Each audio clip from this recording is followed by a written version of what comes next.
Hi, I'm Chris from Airwindows, and we're going to spend a little time, perhaps turning off a bit early, trying to mix a song, because it's been a little while since I've tried that. Been doing a lot of coding, but I haven't been doing nearly so much in the way of working on the songs and the album that I'd like to do. And the whole thing is, of course, done in ConsoleX. This is the control surface that I have here. You know, one of the things that I have to do in the long list of the many things that I have to do is I've recorded some video for the purpose of showing off Yale-Texas control surface, because this is now available to buy, but not from me. I don't get anything from it, but I've set it up so that people can get it, and I've got a video made explaining what that's about. And pretty much what I need to do is start using it, and let's see what we can do with that. This song's called For Never, and it is an example of what I've been doing with this stuff. I may moving a microphone around a little bit. Regarding, I want to be able to make music by tracking stuff into an arrange window and just kind of adjusting and sliding it and moving it around and coming out with the end result. It's not dissimilar to what was done in the heydays of classic rock with some of the Yes albums that I like, where they were recorded and mixed down to little snippets of 2-track tape, which were then sequenced into the final song. Like, I posted a timeless on Yes's Heart of the Sunrise, showing people what that is. And that was done that way. So was their classic Close to the Edge. It was all assembled off of little mixdowns. But if you do it in the arrange window, you can run the same reverbs and things on the entire thing and do your editing, but have the acoustic spaces around the mix supporting it. And that, to me, is a neat thing to do.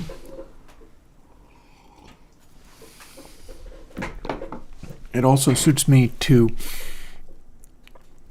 try to get into this because the way of the world these days is exhausting and frustrating.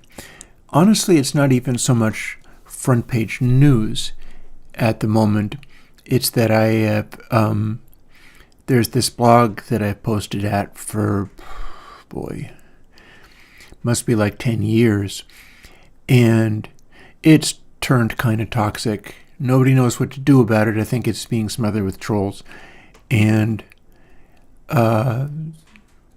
sort of the helplessness of that. I've been telling people not everybody gets everything. You know, not everybody can have everything. And not everything lasts. And that one sticks with me. Seeing as I'm getting older and struggling with some of the stuff that I do. And it would be nice to do some of these things. Like, here's an example of...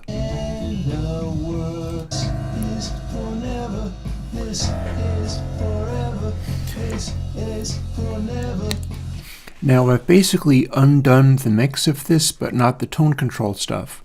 The tone control stuff is the way that I had it. But the mix is on these faders, and I have updated Airwindows since I last ran through this, so everything has been changed, and whatever I had previously is now literally gone. I'll have to remix the volume levels of it all from scratch. Might or might not include remixing the tone controls of everything as well while I'm at it. If I fuss around a little bit, I should be able to go to the upstairs mixing position, although I will also have access to CANs AW if I want to simulate that from where I'm sitting. As you can see, I still have a little fire in the fireplace. It's warmer at the moment, meaning that I don't actually have to run as much of a fire as I'm used to doing. I'm not used to the fact that I don't have to make as big of a fire as I have been. And I'm definitely turning in a little bit early, not simply to cook food, although I'm going to be breaking it around 2 to start a rice maker, but also because I got access to the remaining firewood that was buried underneath ice and snow. And because I have access to that, even without getting another delivery of firewood, I can bring some of the firewood that I have out there in. And I wasn't actually bargaining on that. I was behaving as if I would not be able to get access to it until like summer. But no, I can go and drag it in. So that's going to be physically demanding, but I should be able to do it. And speaking of things that I should be able to do, be they demanding or not, let's see. I need some cheat sheets for how to manipulate this stuff. Let's see. I have many little reference thingies. I sort of do everything with these little cards. They're actually playing cards. And they'll tell me how to manipulate this tuning mechanism I'm trying to use.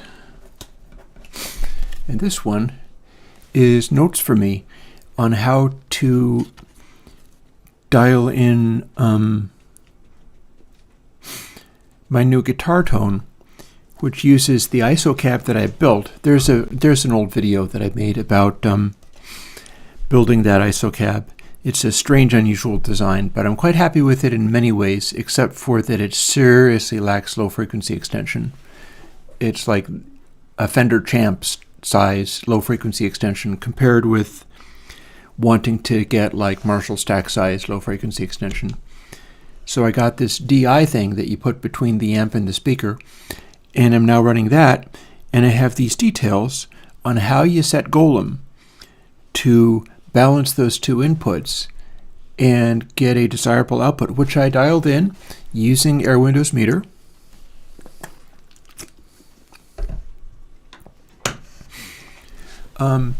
If you'd like, we can have a look. I'll tell you exactly what the answer to that question is, Mel, because we can look it up.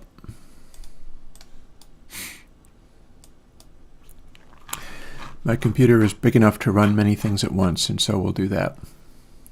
So here's mastering. And I can open that in BP Edit.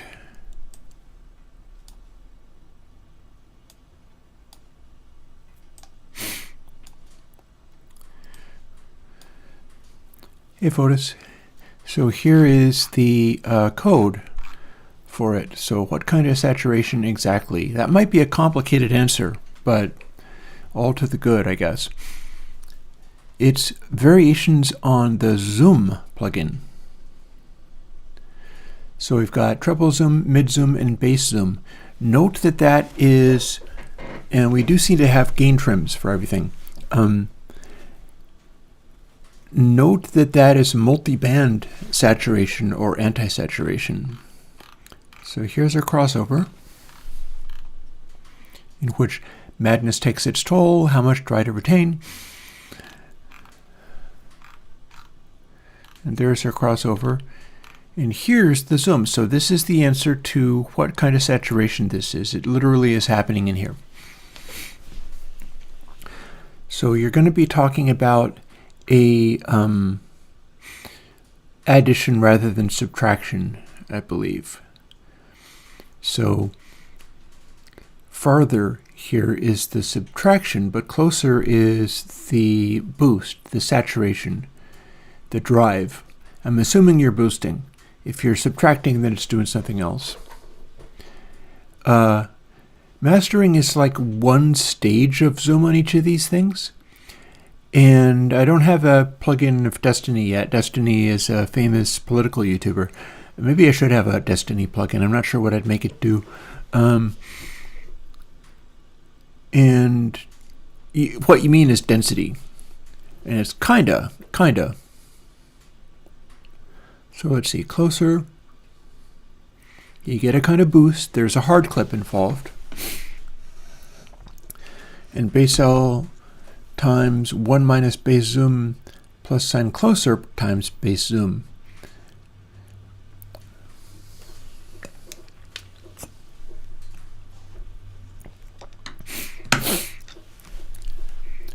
So what that means is it's a little bit like some of the way that the channel plugin works, where you've got a density style saturation. Density is the name of what I do when I simply have a sine saturation effect in there. But it's also doing a dry-wet calculation also. So if you're driving really hard, what'll happen is that will saturate, but if you haven't got it cranked up all the way, it'll be blended in. So you'll have a little bit of the heavy saturation, but then the maximum output of that saturation will be reduced a little bit, and it'll be in parallel. Likewise for the cutting factor, where it's doing the opposite side of density. So let's switch out of that. I think that has answered the question. If anybody has other questions, this is a fine time to ask them. I can jump into code and answer things all the time. I'm not going to do a Sooth style plugin, although there was one that was a little bit like that. What I'm going to do is, first of all, remind myself from this little card how we do all this stuff. And vocal tuning is done by splitting items and option dragging the window after telling it not to preserve pitch. So let's try that right here.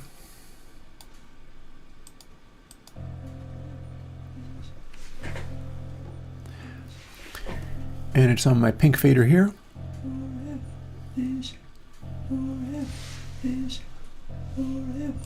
Little squeaky noise. So let's jump right in and split that one as well. Then I believe, yeah, so right click and drag gives me all of those things, and here's where I set the item settings to not do this thing. And I have already removed all of the auto correction from all of these tracks. So I basically have to go through here and fix all of the pitches. And I might be doing that all afternoon, we'll see. Which is a fine reason for me to answer questions while I'm doing it. Noise reduction. Are you the person who was asking me about the, the first question from Sandaza? They're MIT licensed, so it is nice and polite for you to ask about that, but you don't even have to talk to me to do it. You can simply start using them and credit Airwindows, saying these plugins are from Airwindows initially, and that is sufficient. And I have a dehiss plugin, but it's not very good.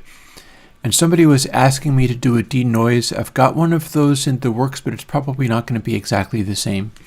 It'll probably be like a downward expander that's basically 3-band.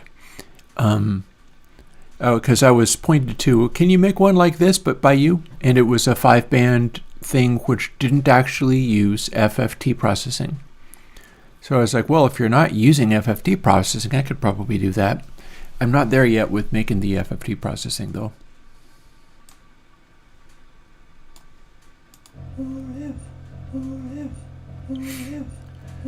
So here's how this works.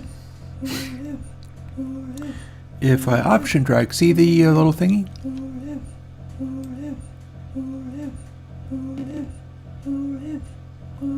It went up like a whole semitone.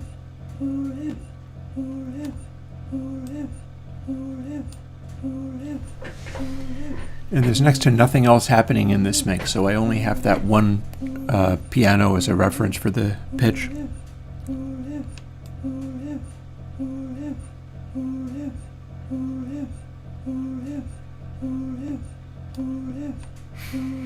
Then, here's another one. And that's clearly flat. And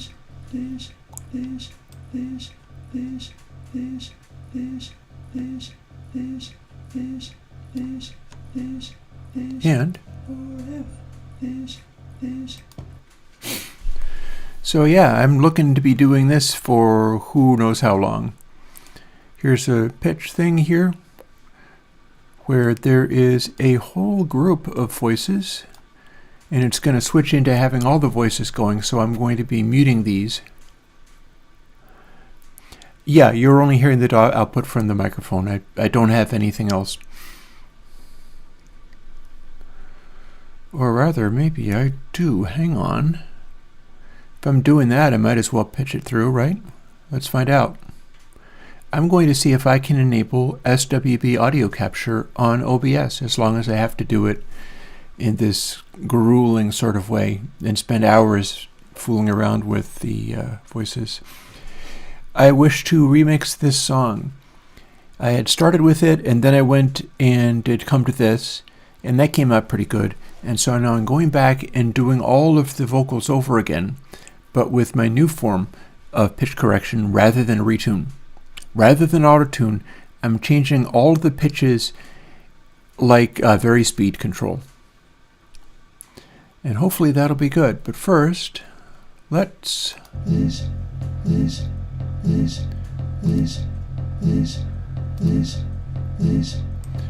Properties.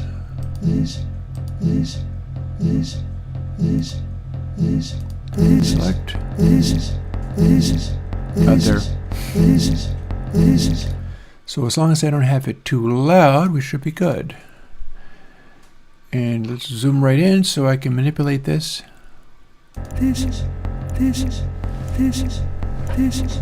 That sounds flat.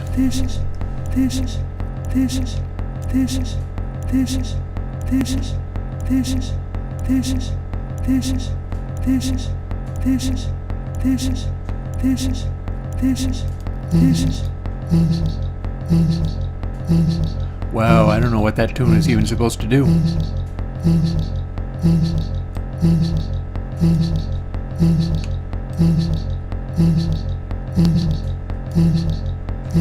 That's probably the note.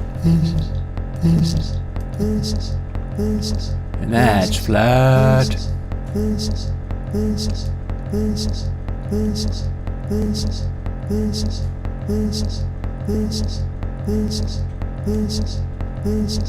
Oh, have we not fixed it? Hang on. I have to go back. Undo, undo, undo, undo, undo. I've forgotten an important thing.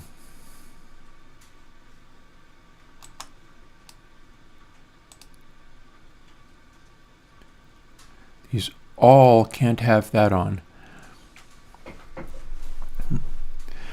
I am currently working on a compressor. I'm going to be doing BesiComp. Let's turn down that microphone a little as I'm on top of it. Maybe scooch it back a little bit as well. But I've also done a bunch of other ones. For instance, you could try Pop 3, you could try Pressure, most recent Pressure. There's really a whole bunch of Logical. There's a bunch of compressors. It's just which ones you like. And the most recent ones are the ones that went into ConsoleX. So let me take a moment.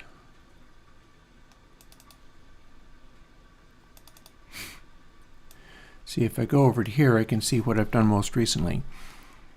And these are things that I'm developing or have put out. For instance, you've got square root now, and elliptical. You don't have disintegrate yet, though. And let's see now.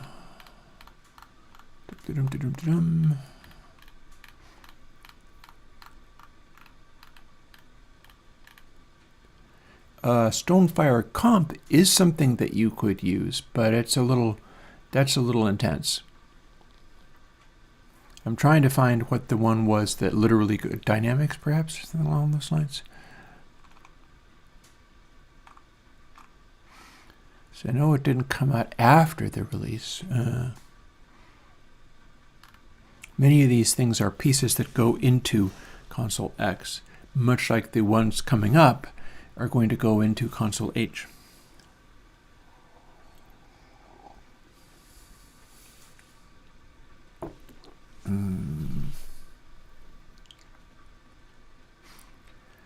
You know, I think it probably is POP3. I think POP3 is probably the, and then POP2 would be the one that acted kind of like a heritage successor. And then POP3 is the one where you get to do the ConsoleX compressor and gate. So give that one a try. Meanwhile, we've just told this not to preserve pitch. What I was doing probably didn't work because I didn't have it set up right. Oh, also I need to do this first. So where are we at? Forever this. I think I undid this too. Let's go back.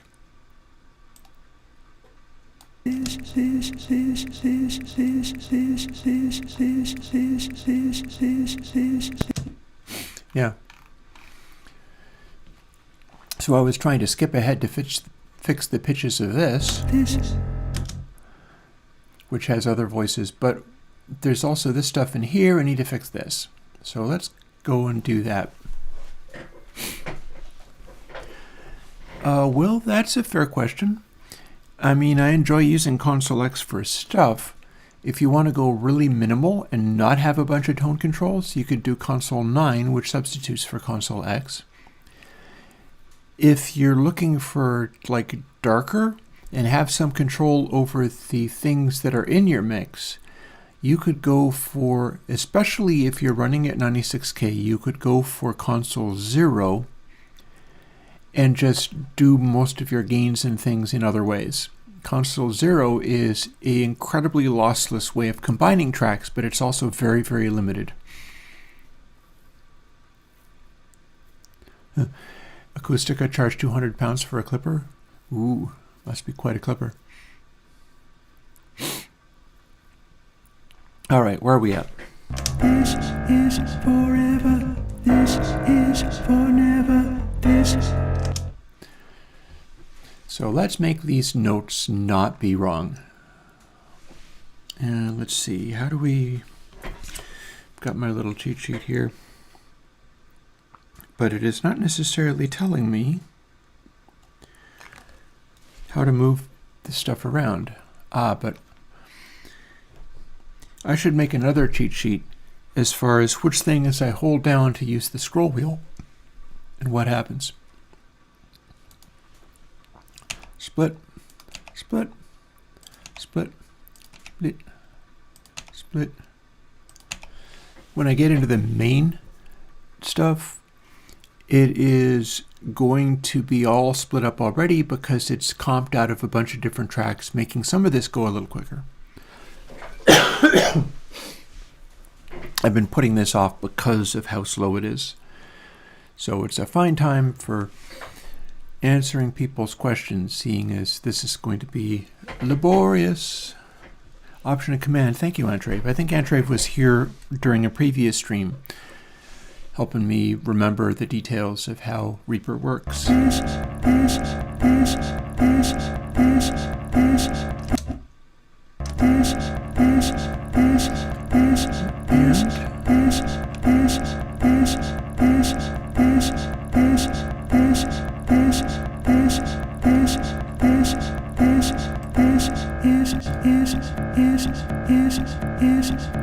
Feels flat.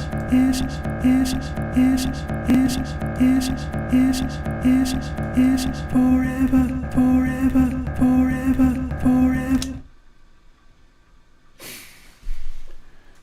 So sometimes you can sneak around with ones that seem to be drifting in pitch by moving a point in the middle.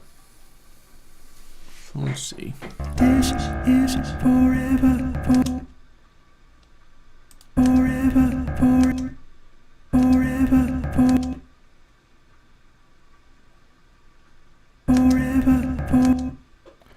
Feels like it's going from flat to sharp. I'm not necessarily real good at this, but we'll see what we can do.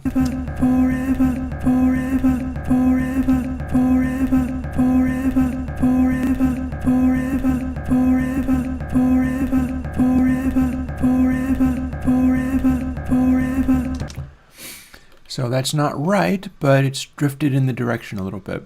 I do not know about paramix, no. Hang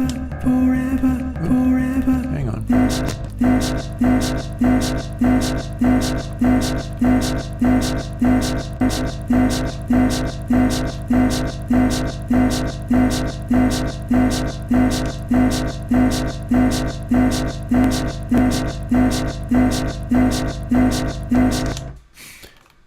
And more. Oh, didn't actually, I only selected it, didn't.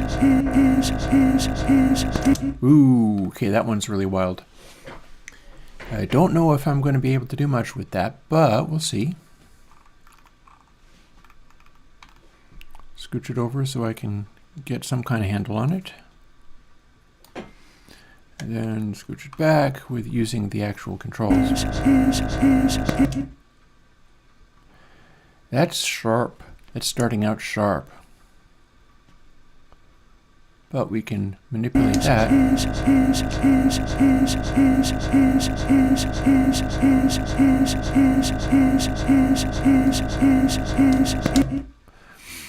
And it sort of passes through the correct note. So the thing about this laborious process that I'm doing, normally you would do auto-tune and draw in lines to specify what you want. The reason I'm all excited about this particular technique, as laborious and obnoxious as it is, and I honestly don't mind that it's obnoxious because it's like, well, if you're live streaming with me, you're going to kind of suffer. But this has the capacity of taking all these 96K tracks and rather than reprocessing them to resynthesize a sound as the all auto-tunes, including retune, do, is they resynthesize a sound. We're not doing that. We're only repitching it on a clip-by-clip basis. And we're going through and repitching everything on a clip-by-clip basis. The result, I think, will become obvious. So let's take this in two pieces.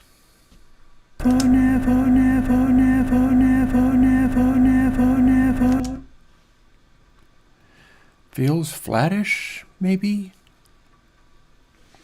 Find out.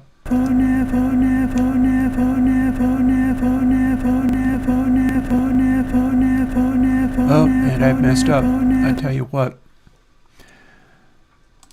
Item settings.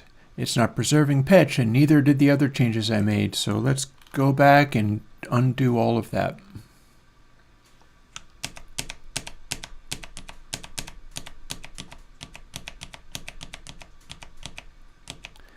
Really screwed that one up. Let's see if that very first one still is there. Probably is.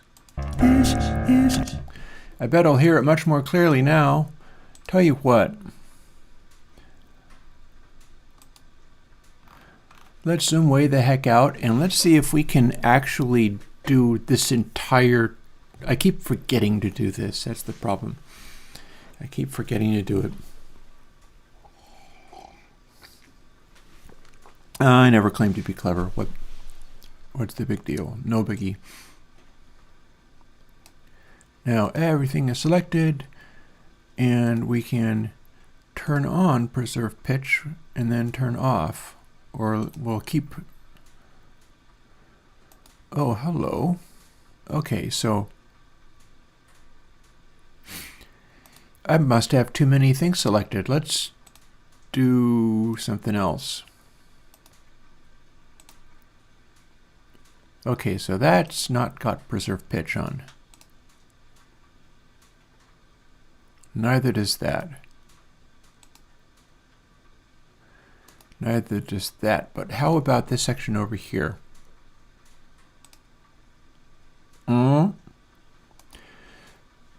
So if this doesn't have preserved pitch, and I select all of these and try to alter the setting, will it now let me do that? Signs point to, I think it worked. I'm going to go through and get this right before doing any of this, because I am just embarrassing myself with the stretch markers in lieu of making cuts. Fair. I'm quite happy making cuts, though, because I do comp things. Maybe not in this intro, but I do comp things using cuts. And I'm also scooching things around in time sometimes using cuts. I'm quite willing to redesign the entire vocal in order to get it done. So let's see, items, preserve pitch, and preserve pitch, fine. This one needs changed. This one needs changed. If I subdivide these, they will remember that setting.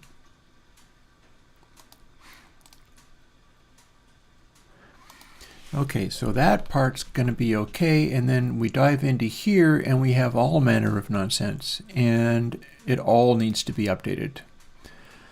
Let's go and do that then. And again, if folks have questions about things, this is a perfectly fine time to ask. I have much work to do here. Let's see how much. Oh, did I just do that? Okay, in theory I should have been able to do that. And that needs fixing. Let's see whether we can...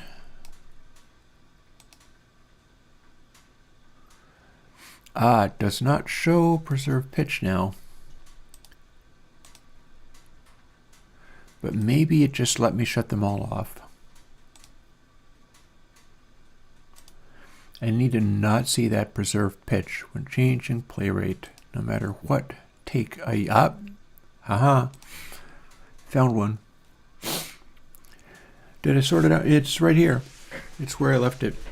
It's not as cold as it has been, so I'm not as compelled to keep a roaring fire going at all times. It's probably going to get that cold again before terribly long, though.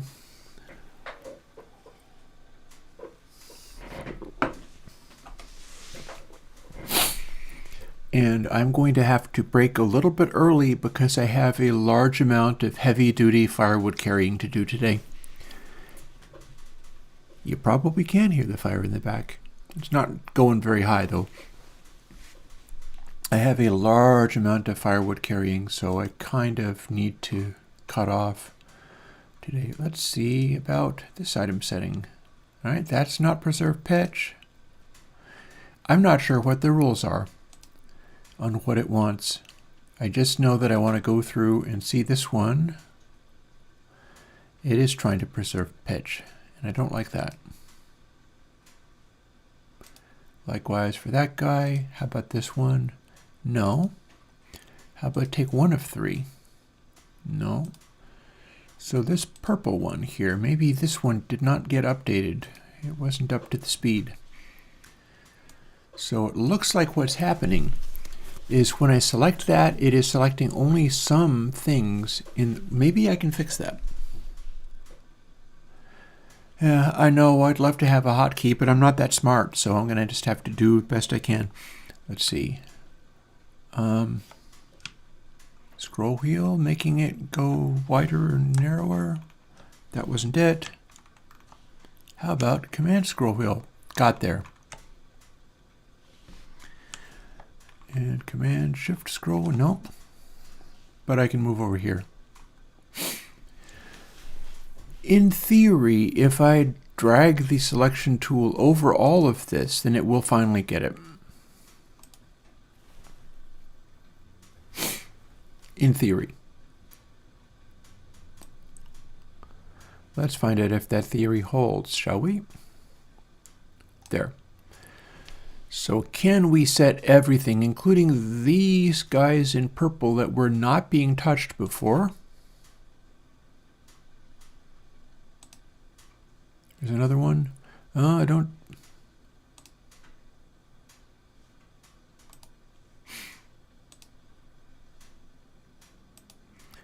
I think we can turn that off that way. I do not see any signs that... Because what's happening is I need to make sure all these preserved pitch when changing play rates are gone, because multiple times now I've been fiddling around going, oh yeah, do you hear it? And then blah.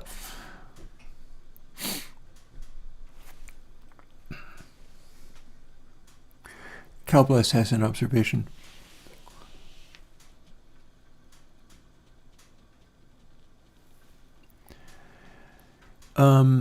ConsoleX is designed so that you run the channels through the channel plugin and sum them at unity gain in the DAW using only the fader control in ConsoleX into the bus, which can also apply processing. You may or may not want to use it there. And it's not really even about gain reduction. They're all quite nonlinear.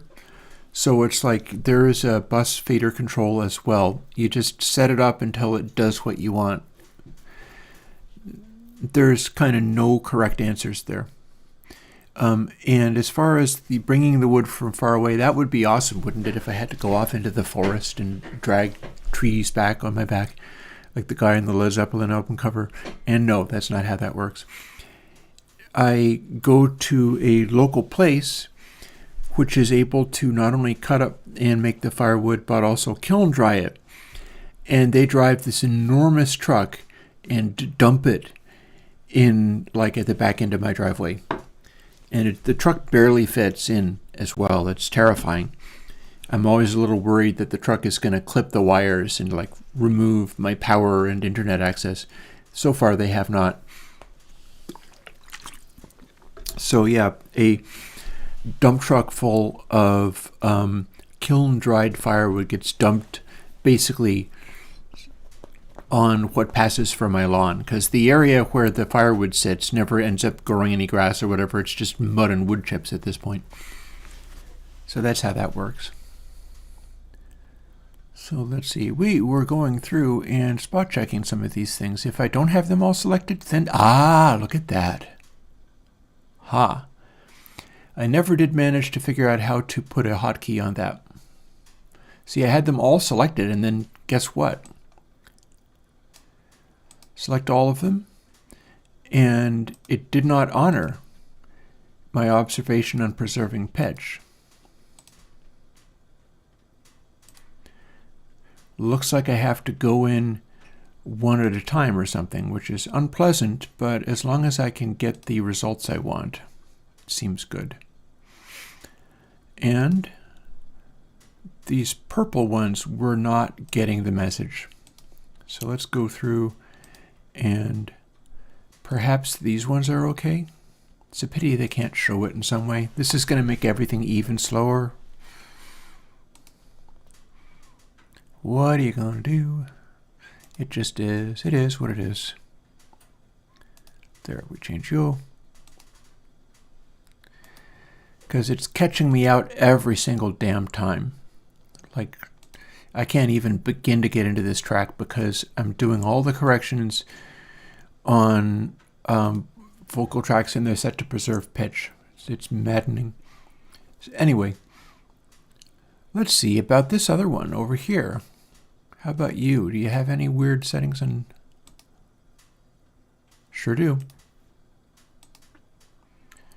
Certain ones get updated and certain other ones seemingly do not.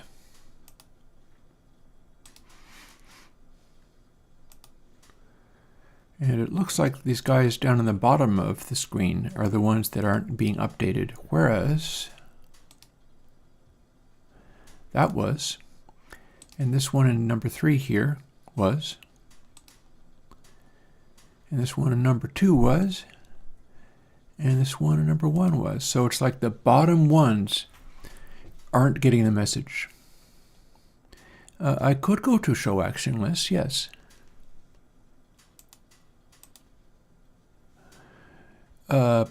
Please tell me more. That's where I'm running Airwindows after all. And I need to save the new version of the Airwindows script and put it in the ConsoleX generic plugins download, because that's where that script lives, and I've updated it. Clear, take, preserve, pitch. Let's see.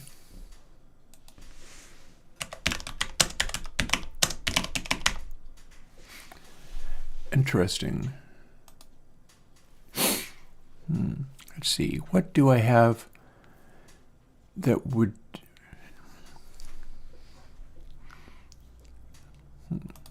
Key map? No, that's not showing me yet. Okay, now I have to find something that I'm not already using. That could be worrying. I have no idea what I can safely press. Well, I know I can get that, so let's remove that again. See, grouping items. Can we sort it by shortcut? Seemingly not.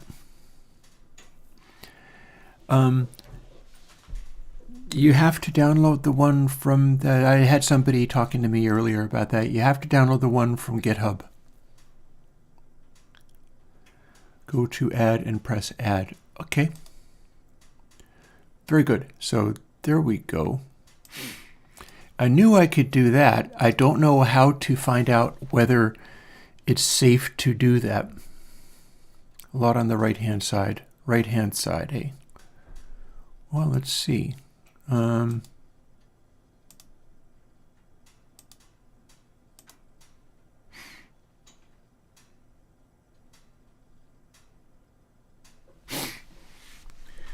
Where's my hand usually? I'm having to hit Option a lot. And if I typed Z,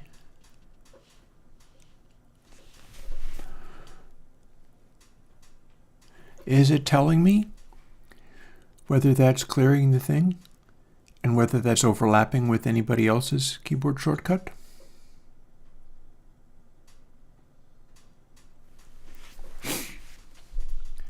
I can hit OK. It is move edit cursor to next zero crossing in items. You know what? I do not care about moving edit cursor to next zero crossing in items. I do that with the mouse. Yes, that's now what it means. Let's see how this works, shall we? First we have to find one that needs that being done. I don't think they're here,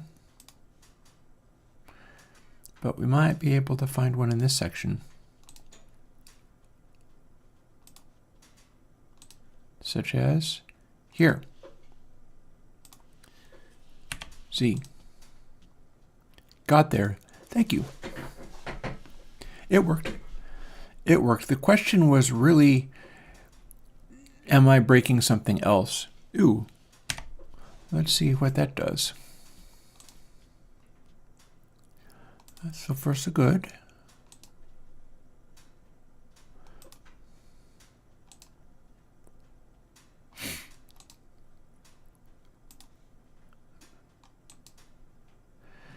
Yeah, oh, and there we have another issue. There it is. Let us now see whether the sort of global take on things works. In fact, we can even go a step more, because this one has all the preserved pitches, and we need to make that be cleared. If I do this, we collapse those. If I then select like this, let's select a little bit more restraintly. So doing this will tell me whether being zoomed in like that and then hitting the key will clear the ones that I can see are selected but weren't working before. But let's find out. And here I can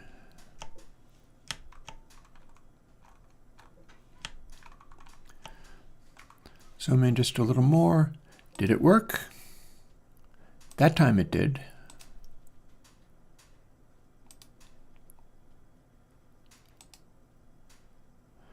I feel like selecting it in the menu caused problems, but having it all set up like this and then hitting Z seems to be what I needed for that situation. And this is now the last bits because it's the guitar solo in the end, and I'm really only worried about tuning all of these voices. So let's first have a little spot check and see. Yep, it is set to preserve pitch. I'm assuming that a bunch of this is going to be set to preserve pitch, but clearly not all of it.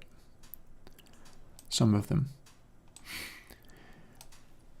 Then right-click to select everything, and the shortcut. Let's see if it worked.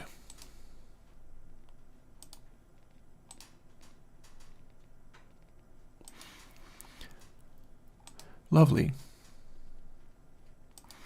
All right, well, thank you, Antrave. I think I will need to make some kind of note so that I can even remember that. I can probably do that on this little note card.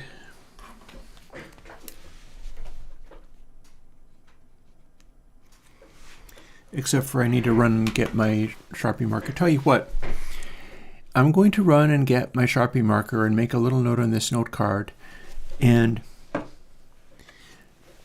finish the last little dregs of my coffee and do a really brief little pit stop, and I'll be right back.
Alrighty.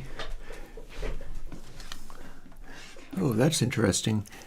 Did you hear that? You know what I was doing? I had gone and, since I was away from the camera and everything, anyhow, I went and got my rice ready to start cooking that. So what you'd heard was me putting about a quarter cup of basmati rice into the rice mixer, and I put a little teeny bit of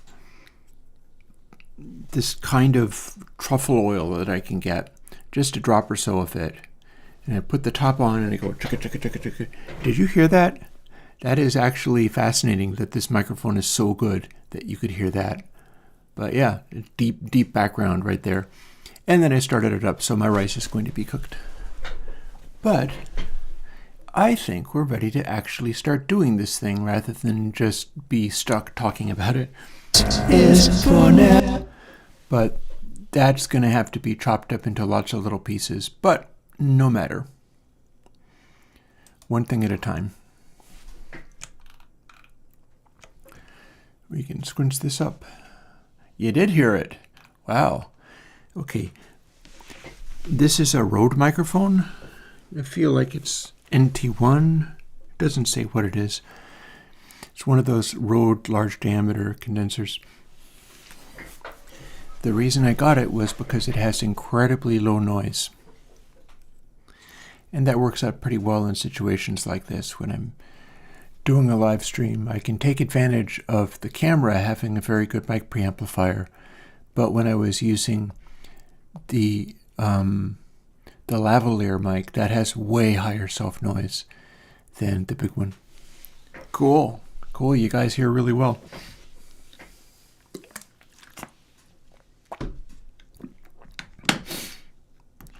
Alrighty. First notes. Forever, this. And this one. This is forever. This is for never. This. These are the ones that I begin to start tuning. So let's go about doing that. We start with this. Literally the word this.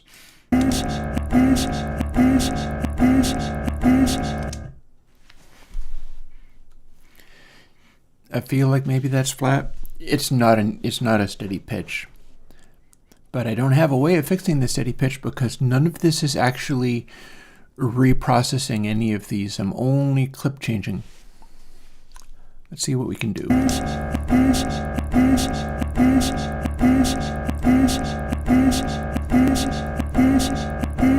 Oh no, it's actually sharp, isn't it?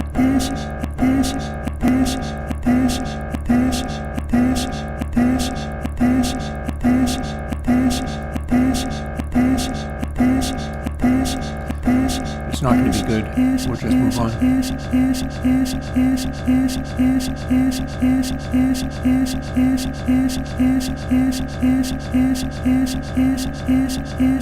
That's too sharp. Zoom out to get better control over that part. And let's see, what's the side to side? This is.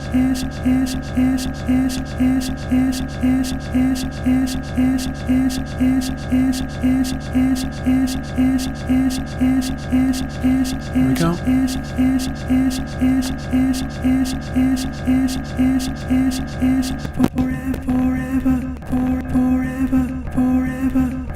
Those are definitely two different pitches. Split.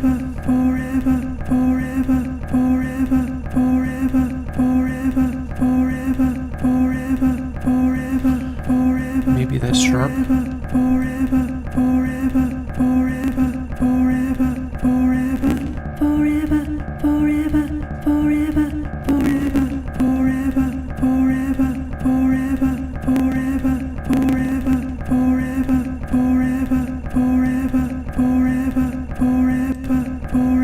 Did we not split? We didn't split. Interesting. Okay, well, I can do it now.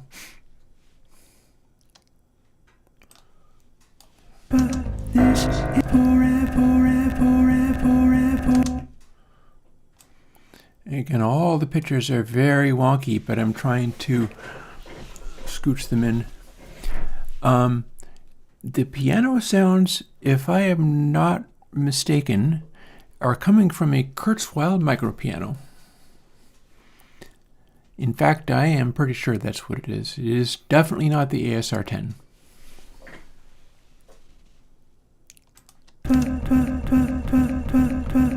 Flat, flat, flat, flat.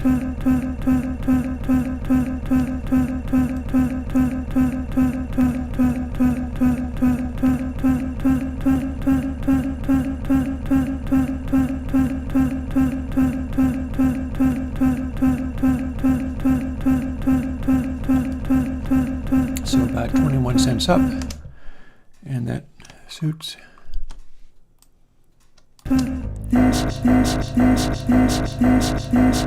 Sounds flattish to me.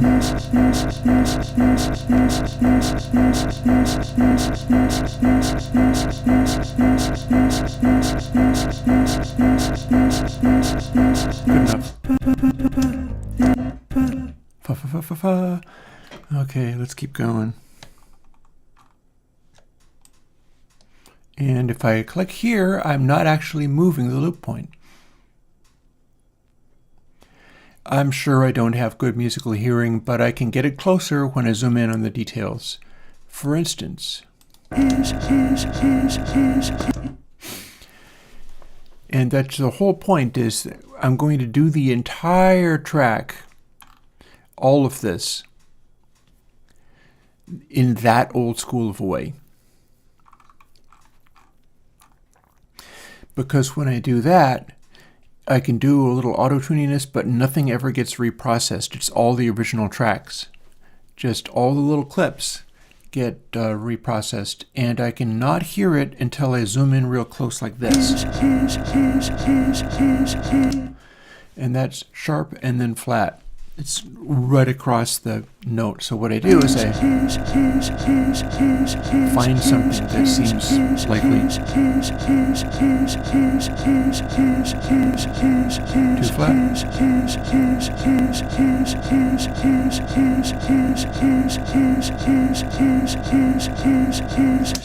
And then the initial note sounds like it's hitting the note.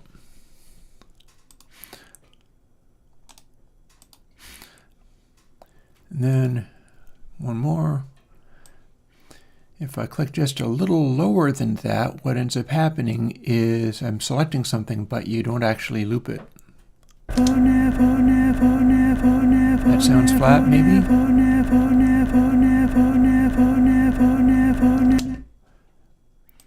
And I'm going to need to split that because I don't think they're going to go to the same pitch.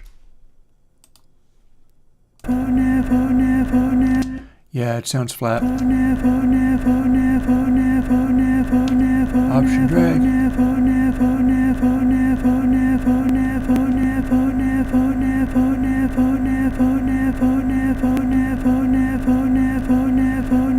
.14 of a semitone is what that one needed.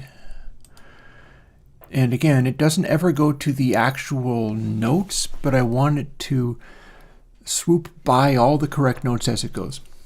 Oh, I'm going to have to be really patient. This is why, if you want to ask questions, this is a fine time to do it, because I'm stuck here for a long time. This is why I wasn't doing this before. It's pulling teeth. That's super flat. Flat, flat, flat.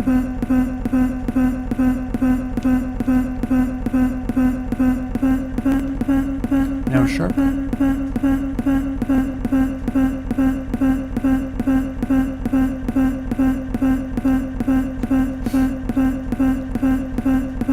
So that one's like plus 53.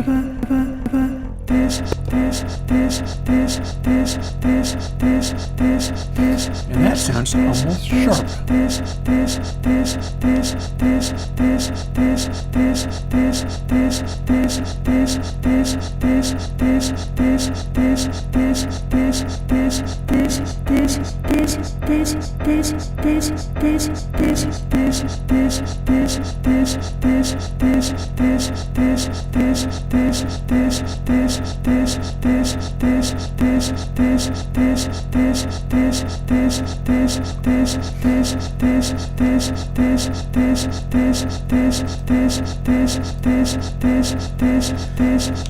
Option drag. Yeah, minus 13 got me there. And now that we've done all that horribleness, end result is like this. This is forever. This is for never. This. It sounds natural, but it's all fixed all across the board. Ooh, console MD? Fair enough.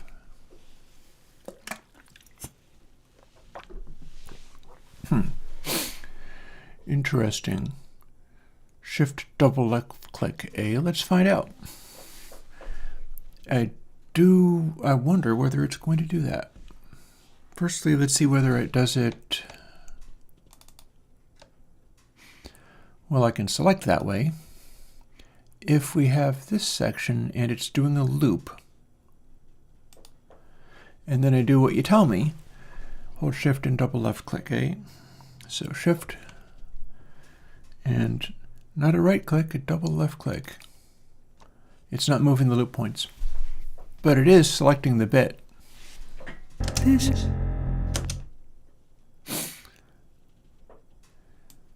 We'll do that manually for now. None of the lettered ones are after any hardware unit at all. No lettered consoles are ever pursuing the sound of a hardware unit, which is almost the case for ConsoleX, but ConsoleX counts both as 10 and as a letter. So it's a little SSL-like, but it's designed not to actually literally be. This.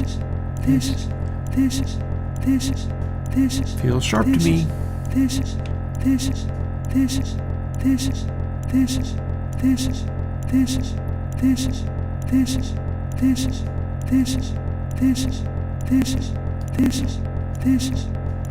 Let's move it to line up with the other ones.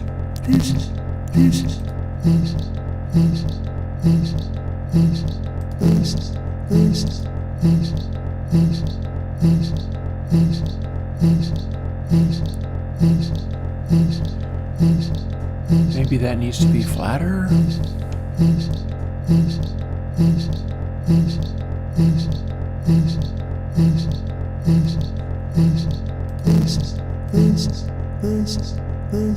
That needs to be sharper.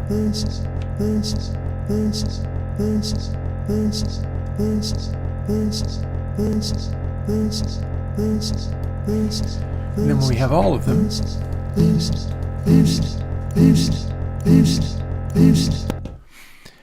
and it makes it be like in tune and stuff for an end result of this. No pun intended, this. This is forever. This is for never. This.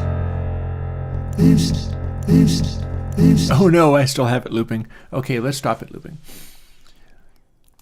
So now I have these sections to do. But if I do them one at a time, it'll be fairly straightforward. And we'll eventually get to where the actual vocals live. Where a rose fit. And that's going to be much more interesting. But I do have this long extended build-up section. Now I wonder whether I can do all of the snaps together.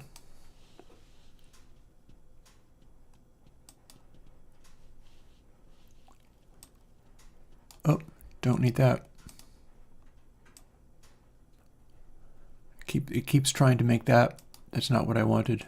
Remove selection. Click right up here. There we go. And split. Why, yes.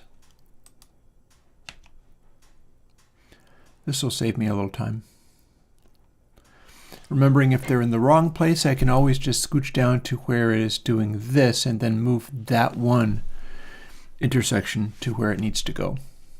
So it doesn't have to be particularly perfect. But I'm going to need to do a whole bunch of this. And one of the things when you're doing large quantities of things, which I have often had to do when making plugins,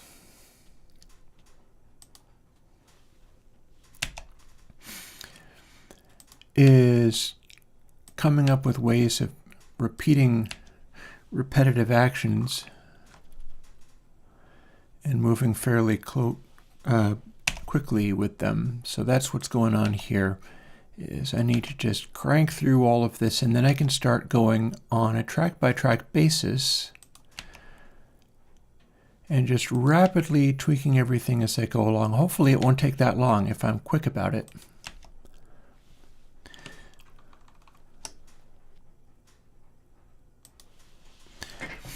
It will sound nice when I have got it actually done. Until that point, it sounds very human, we shall say. All too human.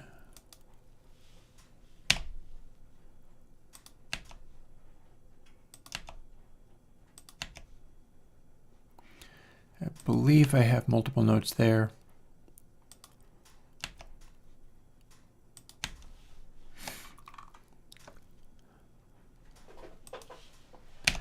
Gets us up to where other things are happening, so I need to ensure that this is not also splitting other tracks, and it is not, so we're good. Also, I have a place where, see here, Forever. That gets to be tuned separately. Ooh, but we have not got it all selected anymore. You know what? Maybe I'm going to have to leave that alone for now. If I have a problem with it, I'll fix it later. I deselected places where I meant to have it still be selected. In a long thing like this, the pitches are going to tend to be fairly close because I'm hitting the same notes over and over and over and basically struggling to sing them right.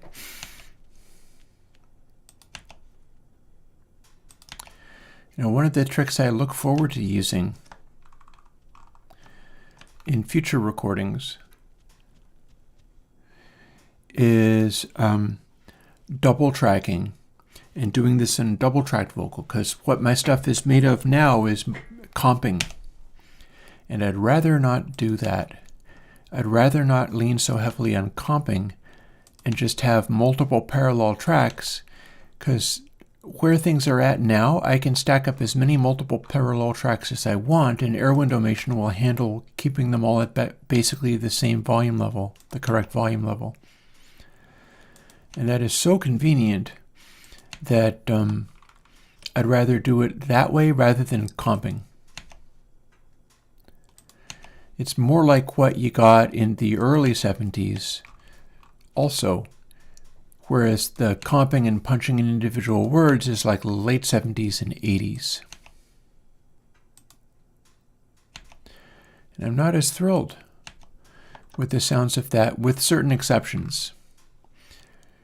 Like if you want the sound of incredibly comped to all hell vocals, a really good example of that is Haitian Divorce by Steely Dan.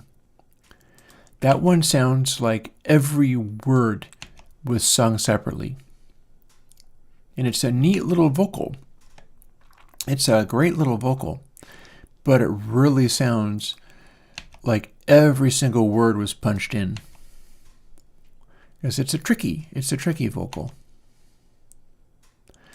And the interesting thing about it is how well that works for that song. You wouldn't want it for everything. For that song, I think it sounds fantastic.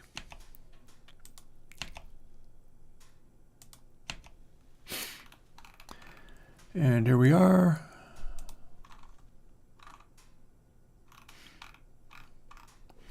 So now we've got that all comped up. We don't have this one all comped up, do we? Where a rose fill. That one I didn't even have comping for it.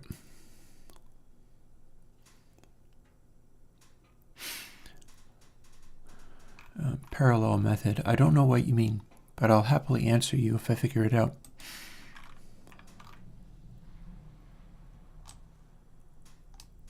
Here we go.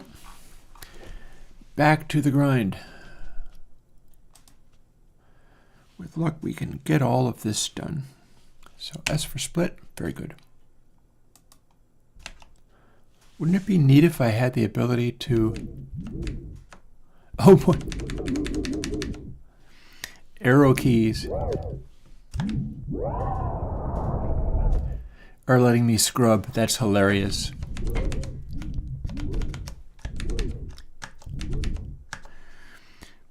Doesn't look like I have any options for scrubbing in a larger increment, so we'll just leave that alone for now.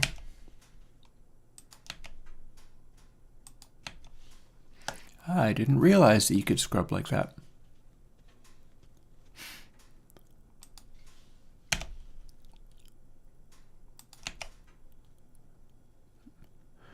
Gotta remember, I don't need to be particularly fussy about this, because if I get too close to something, I can just use this little icon to move that transition rather than moving any other regions.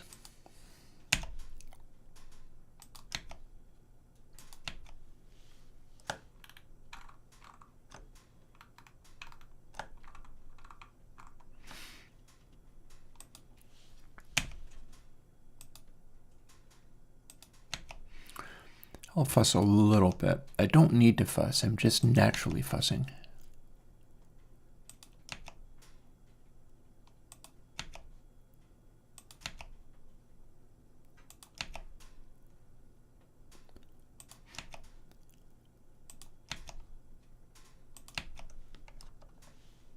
Huh. I think that was just me hitting the wrong button. Doesn't matter though, we got there. Like if I had a way of scooching over farther rather than just using the arrow key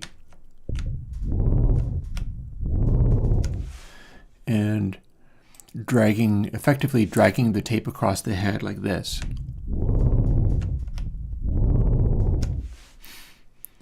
Because that is not the most effective or helpful method.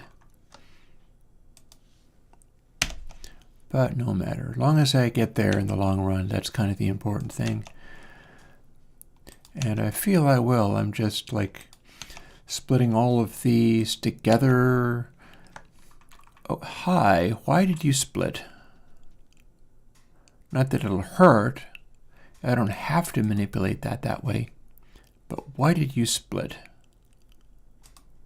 That seems wrong. It seems bad. Let's not have that.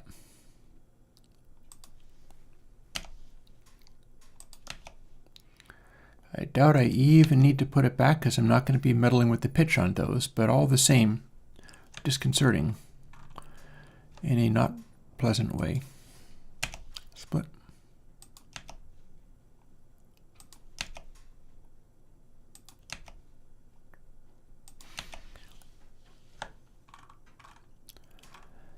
And over we go to this other section. And that is the, well, no, hang on. And this section is much simpler. This section is comped like crazy, and then I'm also going to go in and fuss with all the pitches. I would be using mastering instead of a limiter.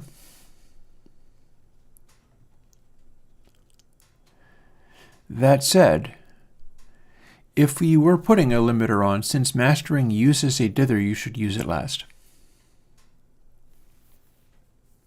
Yeah, solo in front is a very cool trick. A guy that I know who is now dead ran the Big Blue Mini recording studio. I don't know him personally, not all that much, but I knew him to some extent, and he had a Neve desk that had that feature. It was very impressive.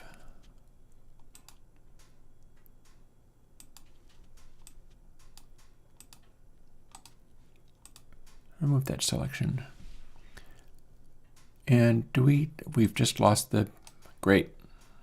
There we go. Here's another split.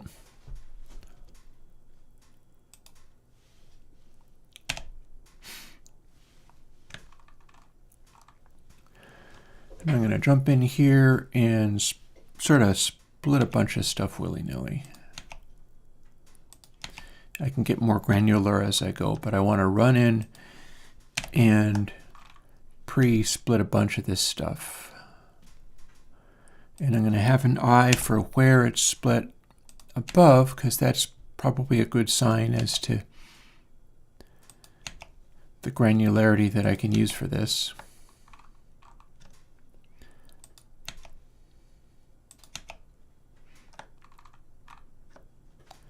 Wild how different it looks.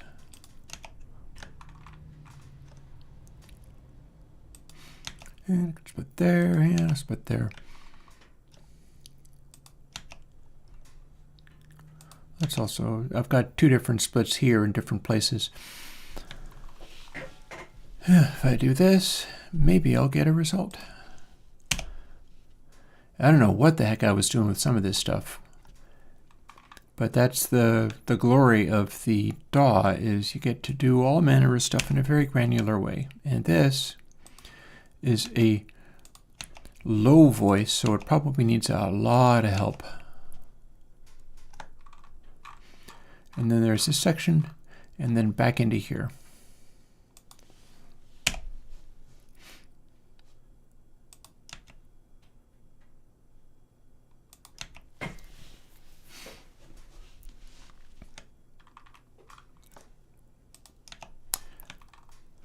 And just scampering around, splitting everything that looks like a distinct and individual note. The less of this that I have to do in the process of tuning, the faster it'll go. And it'll need to go pretty fast, because look at all this that I got to do. Look at all this. It's a monster. But the rewards might be pleasing. That is certainly the hope, that the rewards get to be nice in the end. Don't know what that is. Oh, that's little tiny notes. And I don't have that selected anymore, so I can't go in and do that right now. But I can go through and do these, and if that poses a problem, I'll go and get it later. See, like this, I can make these each individual notes, and I can tune each of these individually, and that might sound, oh, and didn't need to do that. And I'm almost certainly going to be splitting this like mad too. Look, I've got the onset of one note morphing over to the end of another one. I'm pretty sure I can still do this. And have a nice rest. It's always cool when people are coming from all over the world and tuning into what I do. Back to here. This is forever. This is for never. This is forever. This is now this is forever. This is forever. So what we're going to do is just do them one at a time. I'm tired of this bottom one, so let's do the top one first. This. And away we go. What's this going to look like? I think I'm still going to need to loop everything. Needs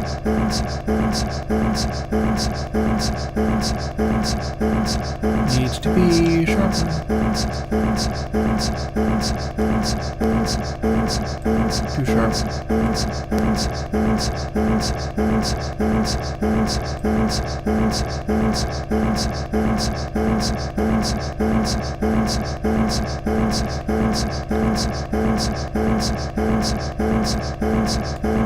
Come on. No, no. Whoa. Okay, that's wildly off. So what would make this act like it was in tune? It's sharp, I think.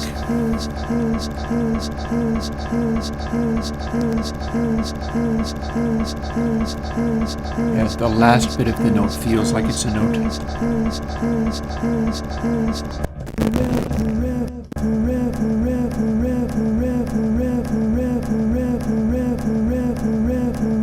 You too.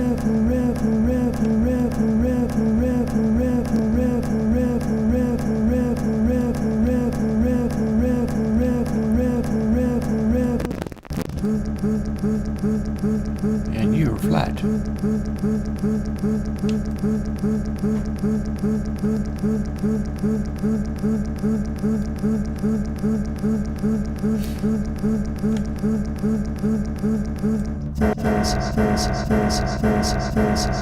You're flat.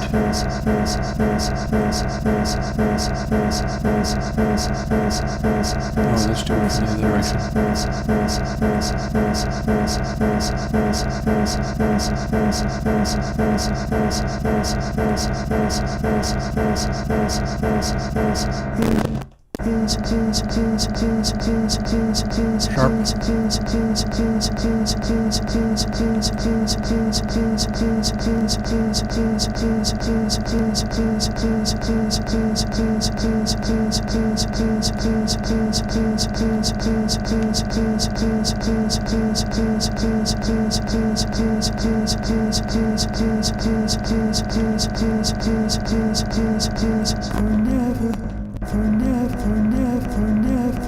Ooh, sounds like a whinnying horse. It's terrible.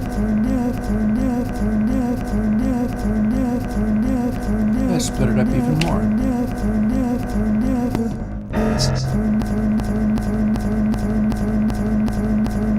Become sharper.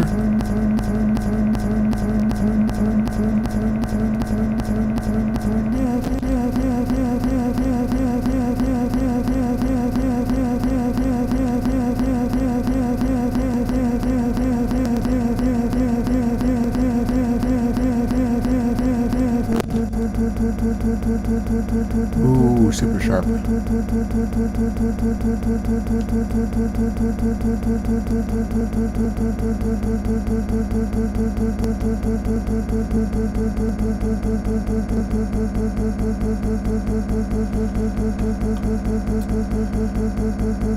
that gets us to here. Hey, Schmeckle Cat. Oh. And on we go. We got this far and this far to go. Or do we? Where are we at? No, we went to here. So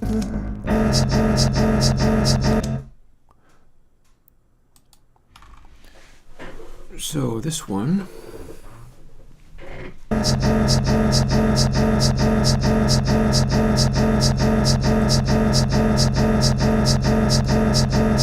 This side.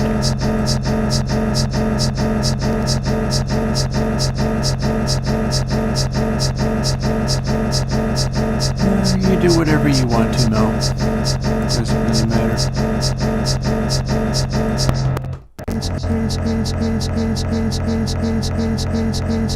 That feels sharp.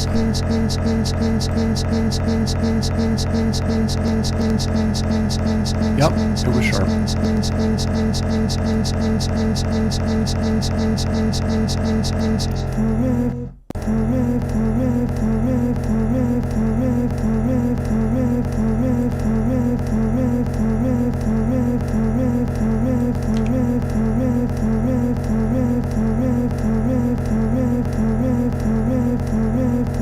I feel like they both need to go sharper though. I think. In fact, maybe it can be together.